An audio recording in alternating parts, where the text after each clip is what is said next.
Greetings, friend. I am Brian Haig. I write the Sunday Journal.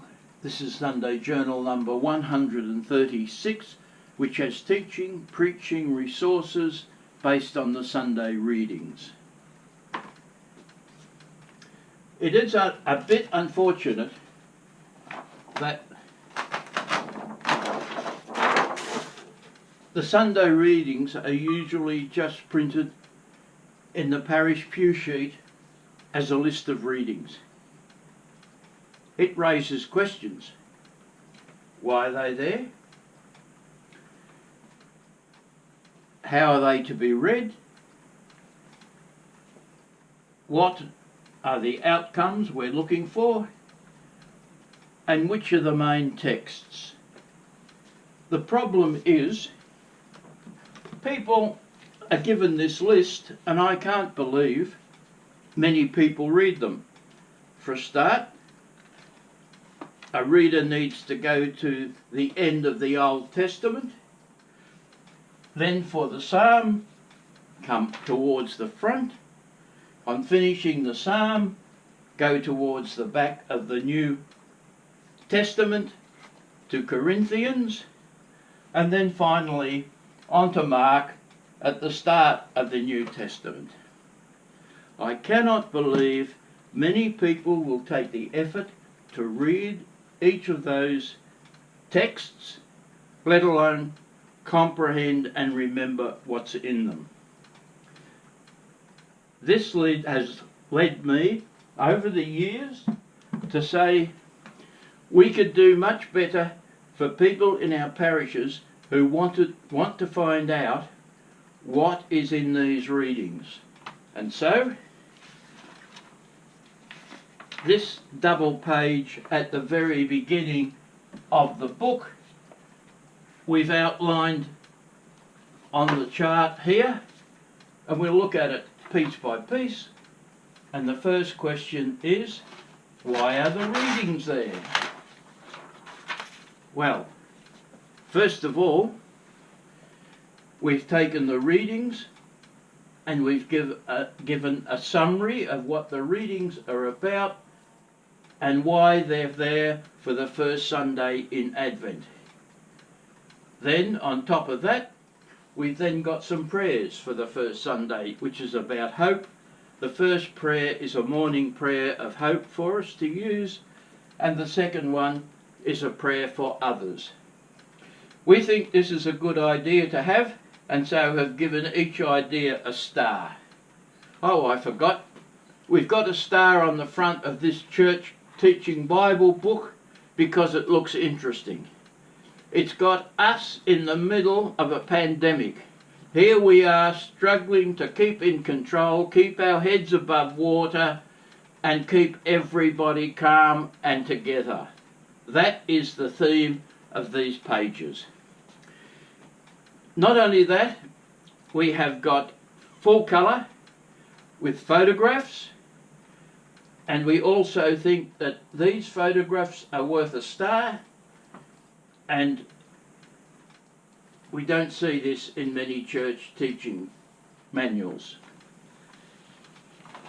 The next part is how we're going to do the readings. We found it's difficult to read through the Bible, so we've printed them.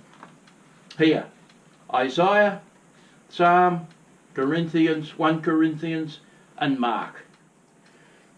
People can then look through the readings in a much easier situation than having to go to the front and the back of the Bible all the time. Each has a star. If we're going to teach it, what's the best way of doing it? Well, the best way is to take our readings and pick out a key verse here, and then write something about that verse. So in each of these readings we've got a key text, and then we've written some notes about them. This idea is hardly ever, I've never seen it used in another publication. The reason why it's needed is when you go and look at the outcome, and the outcome you want is twofold. One is to link the readings together so you can check what the church is saying Advent 1 is about. Advent 1 is about providing us with hope.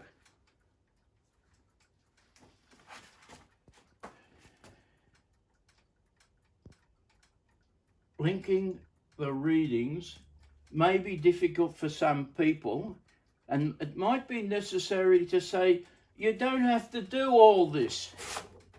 Just pick the pieces you are interested in. For example, in this piece down here is about the pandemic that we are going through today. This pandemic is important when it comes to reading our scriptures and seeing where we are, to see how our life can be helped by the scriptures when we are in a situation of financial difficulty, we're struggling mentally, we have problems with employment, and the whole effort of the Sunday Journal and this issue and the next issue is to relate it to where we are today.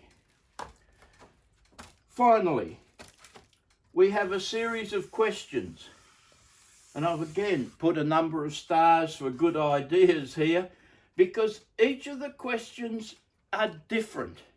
They're not the same old question. Where did Jesus go next? Who did he meet? What was James saying to him? What was the purpose of that? What we're saying here, let's relate the questions to life.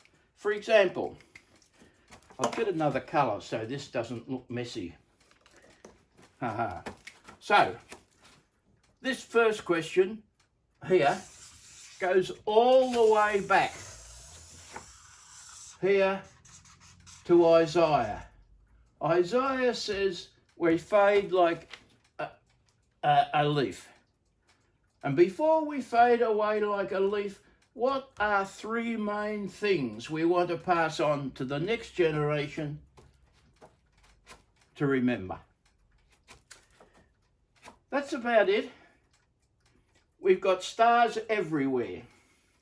And the question is, well, question's always been to me, why don't we have good quality publications when we're dealing with scripture passages and material, such as, if we look at our pew sheet, all we do generally is just put this. If we've only have these readings here, what does that say to people? Not very important. Sometimes clergy or preachers will take only one of these readings for their sermon and not link in the others. The medium is the message.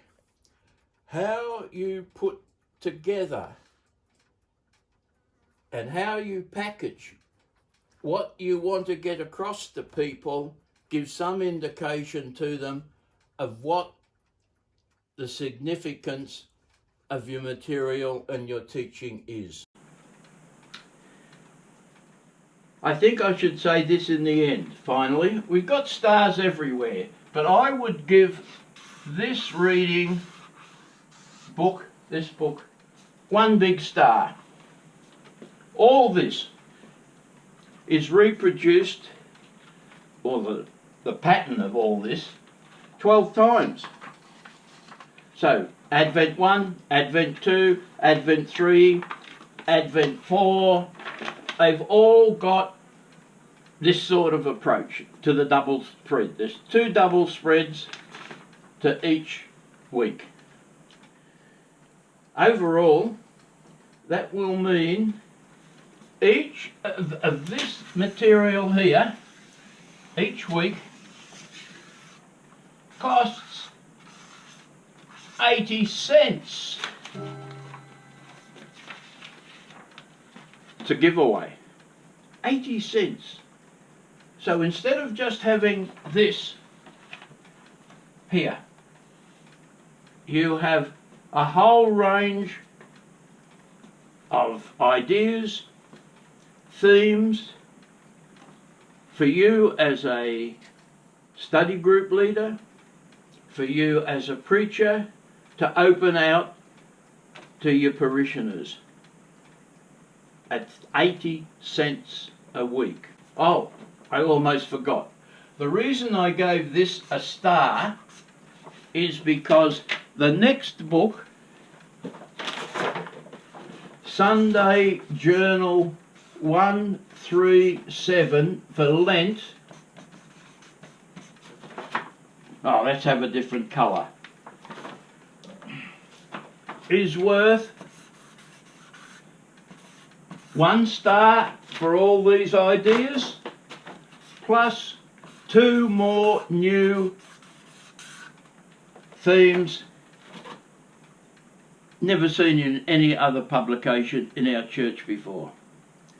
The point is, the Lent, Christmas, Epiphany book links in with Lent and Easter.